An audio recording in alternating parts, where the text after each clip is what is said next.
Hello snowboarders of the internet, I'm your host Avran LeFeber, and in this video we're going to be reviewing the Jones Meteorite. I rode this binding at Copper Mountain on a day that was overcast skies. There was grapple snow, like an inch of heavy, wet, crusty, chundery, choppy, icy mess.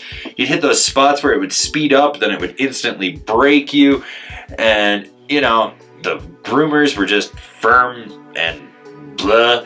And I rode it on my Telos Mike Rankwit with my K2 Thraxis boots. Alright, like all Jones bindings that have skate tech, you have three options for bushing: soft, medium, and hard if you want to replace them.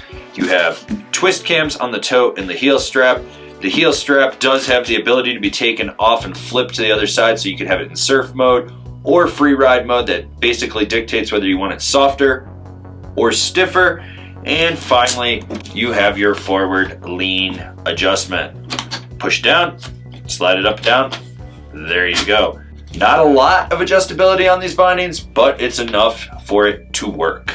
All right, so when it comes to the straps, there's not a lot of padding in them. You can see that they're very minimal in design. So what that does is it actually forces your boot to provide the padding. It reduces any pinch points and whatnot.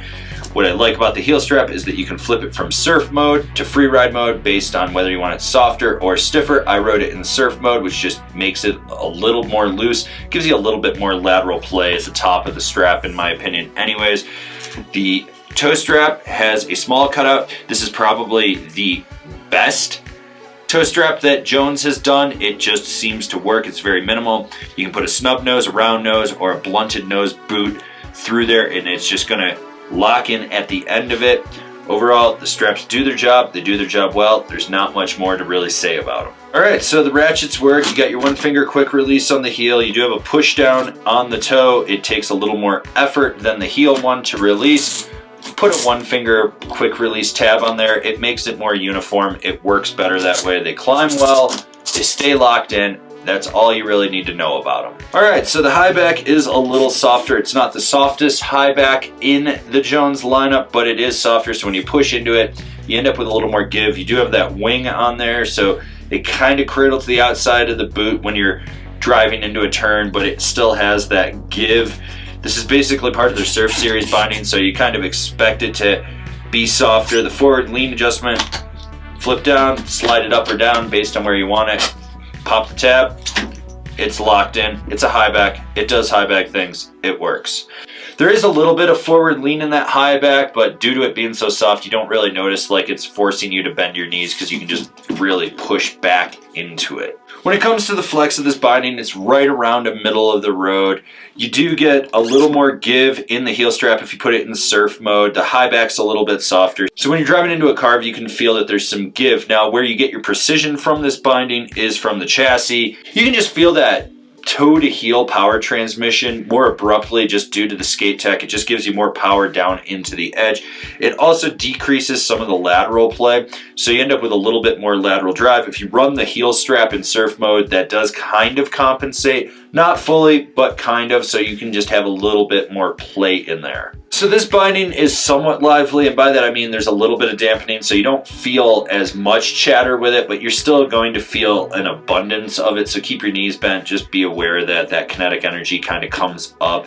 You do feel the power transmission from the skate tech, so you got that drive right into your edges, which is really nice. It feels more locked in. You just feel like you're using and utilizing your power more efficiently. It makes for a better carve and a better turn. Who's this binding for? The all-mountain freestyle guy that does everything. It works well. That's really all I can say about it. It feels solid when you get in it. The high back's got give where you want it. You get a little more lateral play if you have these in surf mode, as I've already said. If you want it a little more stiff and rigid, you put it in free ride mode.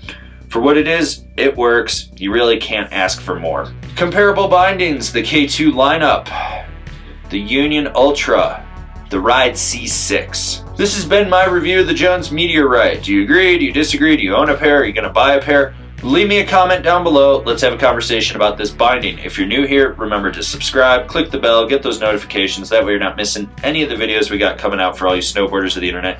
And if you really like what we're doing over here and you want to support us further, swing on over to Angry Snowboarder VIP and become a member. Sure, I could tell you more here, but I got a video over there that explains it so much better. As always, I've been your host, Avran LeFeber, and I'll see you in another video.